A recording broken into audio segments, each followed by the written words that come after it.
আসসালামু আলাইকুম। সংবাদে আপনাদের সবাইকে স্বাগত জানাচ্ছি। আমি ফিরোজ তোহা। শুরুতেই আরবে কেবলস সংবাদ শিরোনাম। আন্তর্জাতিক বাংলা সংবাদে আপনাকে স্বাগত। শুরুতেই সংবাদ শিরোনাম, পরে বিস্তারিত। শুরুতেই জানাবো, পুরোদমে মধ্যপ্রাচ্যে যুদ্ধ চলছে।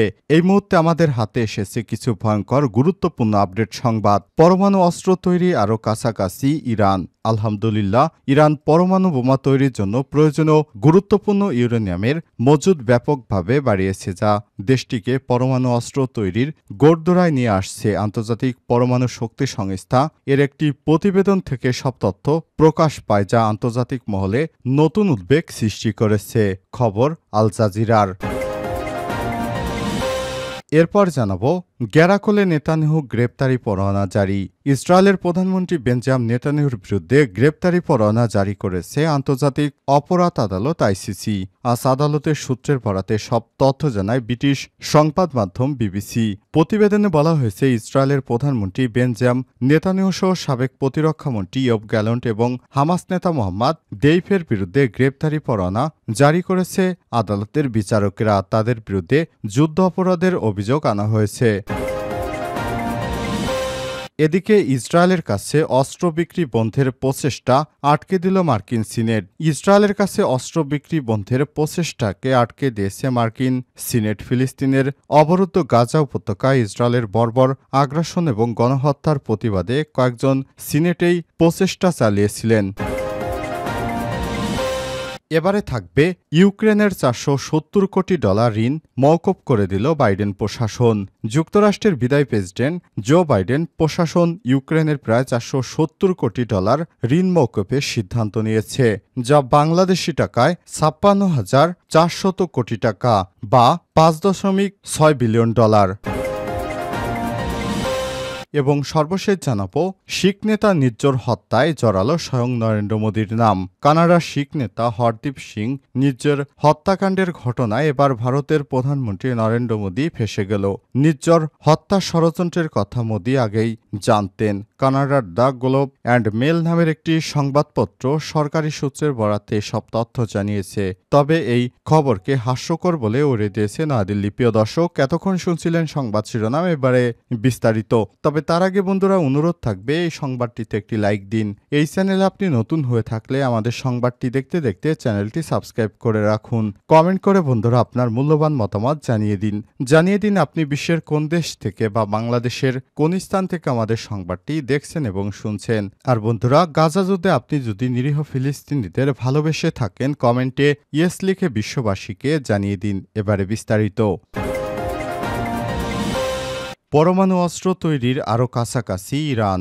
ইরান পরমাণু বোমা তৈরির জন্য প্রয়োজনীয় গুরুত্বপূর্ণ ইউরেনিয়ামের মজুদ ব্যাপকভাবে বাড়িয়েছে, যা দেশটিকে পরমাণু অস্ত্র তৈরির দোরগোড়ায় নিয়ে আসছে। আন্তর্জাতিক পরমাণু শক্তি সংস্থা আইএইচ এর একটি প্রতিবেদন থেকে সব তথ্য প্রকাশ পায়, যা আন্তর্জাতিক মহলে নতুন উদ্বেগের সৃষ্টি করেছে। খবর আল জাজিরার মঙ্গলবার 19 নভেম্বর প্রকাশিত আইএইচ এর ওই প্রতিবেদনে বলা হয়েছে, ইরান তার পরমাণু কার্যক্রম গোপনে চালিয়ে যাচ্ছে এবং পরমাণু বোমা তৈরির জন্য প্রয়োজনীয় ইউরেনিয়ামের মজুত অনেকটাই বৃদ্ধি পেয়েছে।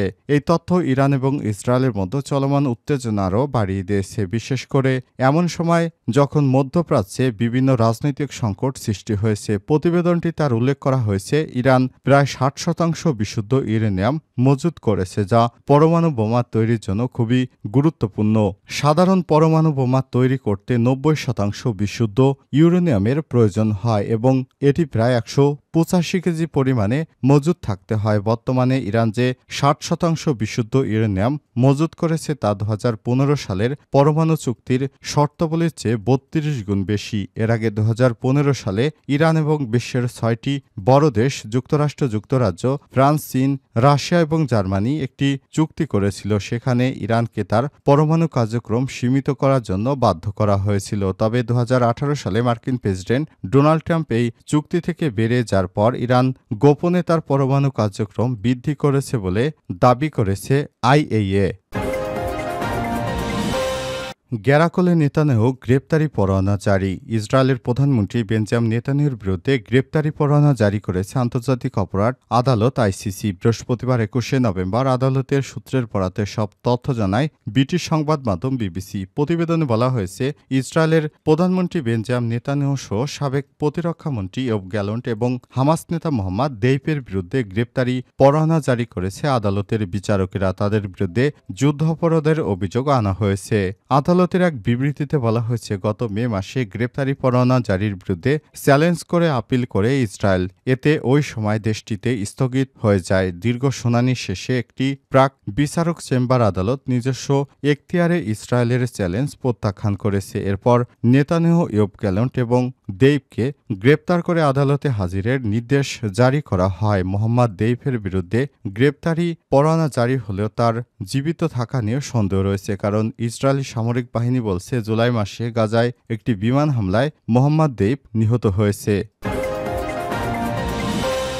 ইসরায়েলের কাছে অস্ত্র বিক্রি বন্ধের প্রচেষ্টা আটকে দিল মার্কিন সিনেট। ইসরায়েলের কাছে অস্ত্র বিক্রি বন্ধের প্রচেষ্টা আটকে দিয়েছে মার্কিন সিনেট। ফিলিস্তিনের অবরুদ্ধ গাজা উপত্যকায় ইসরায়েলের বর্বর আগ্রাসন এবং গণহত্যার প্রতিবাদে কয়েকটি সিনেটর এই প্রচেষ্টা চালিয়েছেন। ইসরায়েলের কাছে আমেরিকার অস্ত্র বিক্রি নিষিদ্ধ করার দাবি জানিয়ে সিনেটে ৩টি প্রস্তাব উত্থাপন করা হয়। বুধবার এসব প্রস্তাবের উপর ভোটাভুটি হয় এবং সংখ্যাগরিষ্ঠ সিনেট সদস্য প্রস্তাবের বিপক্ষে ভোট দেন। সিনেটে মোট ১০০ জন সদস্যদের মধ্যে ৭৯ জন প্রথম প্রস্তাবের বিপক্ষে ভোট দেন, পরে ভোট দেন ১৮ জন। একইভাবে আরেকটি প্রস্তাবের বিরোধিতা করে ৭৮ জন সিনেট ভোট দিয়েছেন। এই প্রস্তাবে ইসরায়েলের কাছে মর্টারের গোলা বিক্রি বন্ধের অনুরোধ জানানো হয়েছিল। ভোটাভুটিতে উপস্থিত ১৯ জন সদস্য প্রস্তাবের পক্ষে ভোট দেন। তৃতীয় আরেকটি প্রস্তাবে ইসরায়েলের কাছে জায়ান্ট ডাইরেক্ট অ্যাটাক মিউনিশন রপ্তানি বন্ধের কথা বলা হলেও প্রস্তাবটির বিপক্ষে ৮০ জন সিনেট ভোট দিয়েছেন, ফলে প্রস্তাবটি বাতিল হয়ে গেছে। মার্কিন সিনেটের এই পদক্ষেপের কারণে গাজায় ইসরায়েলের গণহত্যা বন্ধের প্রচেষ্টা বরবাদ হল। এতে দখলদার ইসরায়েল আরও নতুন নতুন অস্ত্র পাবে, এটাই যুক্তরাষ্ট্র সিদ্ধান্ত দিল। ইউক্রেনে $৪৭০ কোটি ঋণ মওকুফ বাইডেন প্রশাসনের। যুক্তরাষ্ট্রের বিদায়ী প্রেসিডেন্ট জো বাইডেন প্রশাসন যুক্তরাষ্ট্র ইউক্রেনের প্রায় $৪৭০ কোটি ঋণ মওকুফের সিদ্ধান্ত নিয়েছে। $৪৭০ কোটি বাংলাদেশি মুদ্রায় মোট ৫৬,৪০০ কোটি টাকা। দেশটির অর্থনৈতিক সংকট এবং রাশিয়ার বিরুদ্ধে চলমান যুদ্ধে সহায়তা করার উদ্দেশ্যে নেওয়া এই পদক্ষেপকে ইউক্রেনের জন্য একটি বড় আর্থিক স্বস্তি হিসেবে দেখা হচ্ছে। আজ মার্কিন পররাষ্ট্র বিভাগের মুখপাত্র ম্যাথু মিলার জানান, বিদায়ী কর্মকর্তারা ইউক্রেনকে রাশিয়ার আগ্রাসনের বিরুদ্ধে আরও শক্তিশালী করতে সহায়তার সব রকম চেষ্টা চালিয়ে যাচ্ছে। খবর রয়টার্সের। নবনির্বাচিত প্রেসিডেন্ট ডোনাল্ড ট্রাম্প ইউক্রেনকে যুক্তরাষ্ট্রের সহায়তা সীমিত করতে পারেন এমন আশঙ্কায় প্রেসিডেন্ট বাইডেন দায়িত্ব ছাড়ার আগেই যত দ্রুত সম্ভব ইউক্রেনকে সহায়তা করার নির্দেশ দিয়েছেন। বাইডেন প্রশাসনের এই পদক্ষেপ ইউক্রেনকে অর্থনৈতিক সংকট সামাল দিতে এবং যুদ্ধক্ষেত্রে রাশিয়ার বিরুদ্ধে লড়াই চালিয়ে যেতে সহায়তা করবে।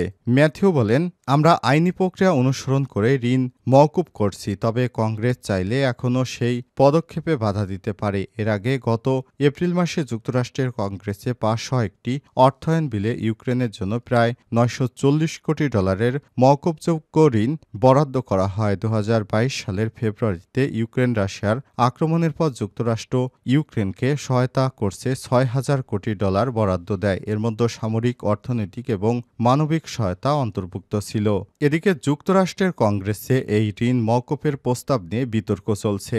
রিপাবলিকান সিনেটররা র্যান্ড পল এই সিদ্ধান্তের কড়া সমালোচনা করেছেন, তবে উভয় দলের বেশিরভাগ সিনেটর ইউক্রেনকে সহায়তার পক্ষে রয়েছেন। বিশেষজ্ঞদের মধ্যে এই ঋণ মওকুফ ইউক্রেনের অর্থনৈতিক অবস্থা গুরুত্বপূর্ণ ভূমিকা রাখবে এবং তাদের সামাজিক প্রস্তুতিকে আরও দৃঢ় করবে। একই সঙ্গে এটি পশ্চিমা দেশগুলোর মধ্যে ইউক্রেনের প্রতি যুক্তরাষ্ট্রের দৃঢ় প্রতিশ্রুতির বার্তা পৌঁছে দেবে। শিখ নেতা নির্জর হত্যায় জড়ালেন স্বয়ং নরেন্দ্র মোদী। কানাডার শিখ নেতা হরদীপ সিং নির্জর হত্যার ঘটনায় এবার ভারতের নরেন্দ্র মোদী ফেঁসে গেলেন। নির্জর হত্যার ষড়যন্ত্রের কথা মোদী আগে থেকেই জানতেন। কানাডার দ্য গ্লোব অ্যান্ড মেল নামের একটি সংবাদ মাধ্যম সরকারি সূত্রের বরাতে সব তথ্য জানিয়েছে। সংবাদপত্রটির দাবি, নির্জর হত্যার ষড়যন্ত্র করছে ভারতীয় স্বরাষ্ট্রমন্ত্রী অমিত শাহ। সেই ষড়যন্ত্রের কথা নরেন্দ্র মোদী, পররাষ্ট্রমন্ত্রী এস জয়শঙ্কর এবং জাতীয় নিরাপত্তা উপদেষ্টা অজিত দোভালকে জানানো হয়েছে। তাই কানাডার গোয়েন্দারা মনে করেন, মোদীকে না জানিয়ে এমন একটা সিদ্ধান্ত অমিত শাহ, জয়শঙ্কর ও দোভাল নেবেন না। তবে মোদী এই ষড়যন্ত্রের সঙ্গে সরাসরি যুক্ত এমন কোনো প্রমাণ তাদের কাছে নেই। এই অভিযোগ অবশ্য হাস্যকর বলে উড়িয়ে দিলেন ভারতের পররাষ্ট্র মন্ত্রণালয়ের মুখপাত্র রণধীর জয়সওয়াল। তিনি বলেছেন, এমন ধরনের ভিত্তিহীন মন্তব্য অবহেলার সঙ্গে খারিজ করা উচিত।